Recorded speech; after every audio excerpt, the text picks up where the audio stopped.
అయ్యగారికి వందనాలు. అయితే 2024 ఏప్రిల్లో నా మ్యారేజ్ అయింది.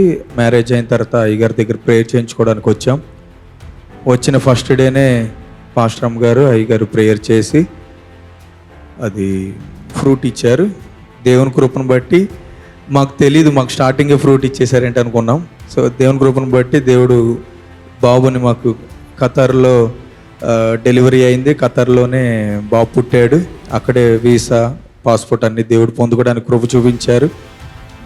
దైవజనుల ద్వారా చేసిన ప్రార్థన బట్టి దేవుడు బాబుని పొందుకోవడానికి కృప చూపించారు. అయితే నా సాక్ష్యం ఏంటంటే, లాస్ట్ మంత్ మే 3rd వీక్లో పాస్టర్ గారు చర్చిలో చెప్పారు, ఖతర్లో గల్ఫ్ కంట్రీస్ అన్నిటిలో బయట జరుగుతున్న పరిస్థితులను బట్టి చాలా భయంకరంగా ఉంది.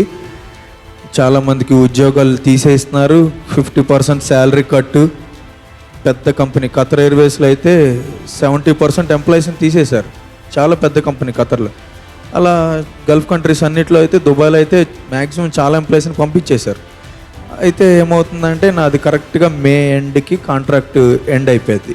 నెక్స్ట్ కంటిన్యూ అవ్వాలంటే కాంట్రాక్ట్ రెన్యువల్ చేయాలి.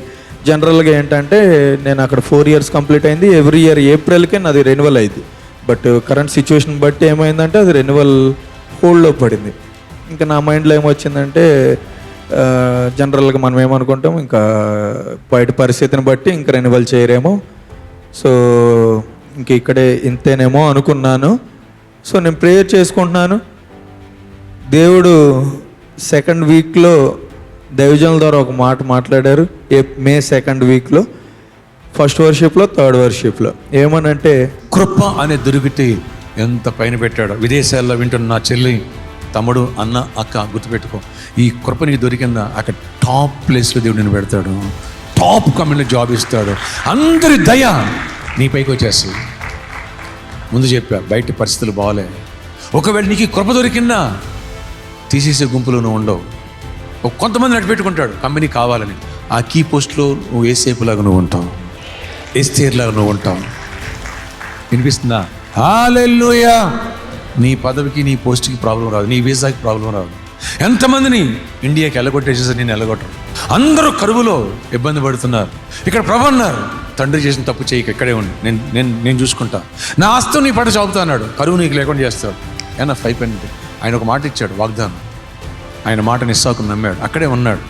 కరువు వచ్చింది, బావుల్లో నీళ్లు పడతలే, చాలా ఇబ్బందులు ఎదుర్కొన్నారు ప్రజలు. కానీ ఈయనకి బావి తవ్వితే నీళ్ళు. 12వ వచనం, ఇస్సాకు ఆ దేశమందున్నవాడై విత్తనము వేసి ఆ సంవత్సరము 100 ఫలం పొందెను. విత్తనం వేసి అసలు 1% కూడా మిస్ అవ్వలే. 100% సక్సెస్. గట్టిగా చెప్పడం ఏమిటంటే, నీ ఇన్వెస్ట్మెంట్ రూపాయి కూడా ఎక్కడ స్టక్ అయిపోకూడదు. రిటర్న్స్ వచ్చా. నీకు ముందుగా ఉన్న వానికి నా కృప దూరం చేసినట్టు 16వ వచనంలో, ఇదిగో మాటిస్తున్నా నీ కొడుకు, ఆ తర్వాత నీ వాళ్ళ కొడుకు నీ తరములోనే నీ job guarantee. This is grace. దైవజనుల ద్వారా మాట్లాడారు.